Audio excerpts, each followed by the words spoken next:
You find us in the middle of London, in the middle of January, in the middle of what is frankly a bloody freezing night, and it's probably as strange a place as I've ever started a normal autocar test from in my life.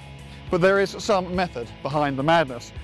The reason we are here is to find out whether, when it comes to urban dwelling, this new Toyota IQ can even hold a candle to the established Classmaster Smarts 4.2. What we're going to do is start from where we are now, here, just above London's Hyde Park corner, and drive straight through the middle of the original congestion charging zone to here, the Tower of London, where the last person to arrive will get their head chopped off. Now, we have decided that there are only going to be two rules. One is you have to take the most direct route you possibly can through the middle, and secondly, because we don't want to spend all night cuddling up to the coppers, you can't do more than 30 miles an hour. This is probably going to be the slowest autocar twin test that has ever been conducted. Joining me as my partner in crime for this little caper this evening is Mr. Matt Saunders. Now, as you can see, these are two fairly short straws, but he has actually drawn the shorter of the two.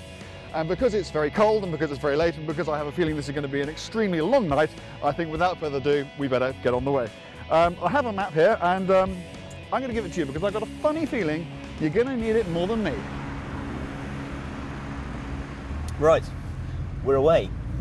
As you've already heard, it's Smart versus Toyota IQ. We're heading down Piccadilly, through the West End and down into the city, and at the moment the roads are quite quiet, so there's really no advantage for Matt being in the Smart. In fact, sitting here in this really rather comfortable IQ, I would say I'm probably having a rather better time. Toyota really has pulled a smoke and mirrors job with this car.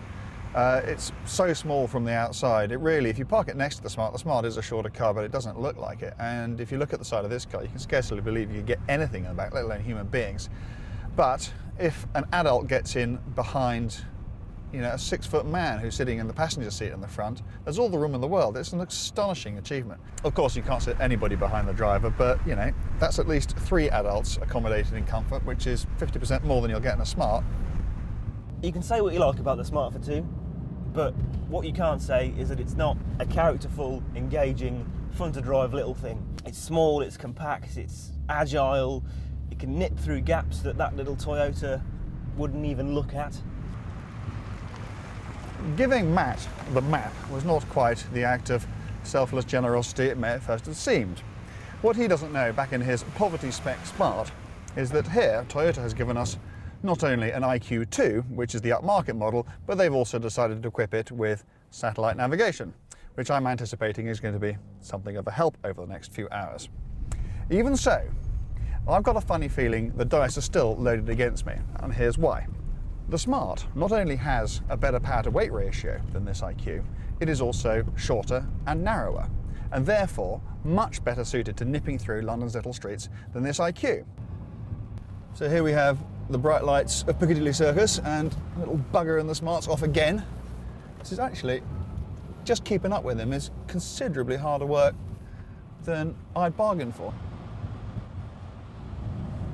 Then 200 yards later, right turn. Left then right? How can it be left then right? I'm beginning to think that this satellite navigation system knows its way around London even less well than me. And that, believe me, is saying something. Oh no, this is going to be a dead end, isn't it? Oh, I can see it coming now. Oh no. Oh, I think we can turn here. Question is, can he? Hang on, let's see. Oh, I'm all the way around. It's not going to do it in one. He can't do it! We've got him! Damn it. Right, we're in the lead. That makes a change. And that, ladies and gentlemen, is why you need a turning circle tighter than a London taxi's. So now we're back in front, and looking at where we are and how far we've got to go, I've got a feeling this one might be in the bag.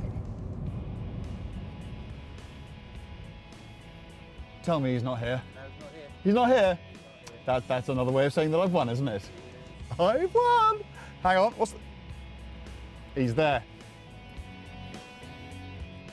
So, me and my IQ today are our winners. I'm really pretty sure the Smart would have got here first. It is more nippy. Its narrowness is an advantage for it that the IQ really can't counter.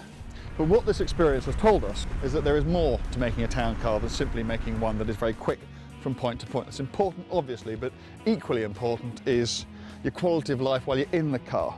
And the fact is, the IQ is just in a different league to the Smart. It's so much more comfortable, it's got those rear seats. It's actually a very nice place to be. It's a lot more expensive, but after a few too many hours in these cars, I personally have no doubt at all that it's more than worth it.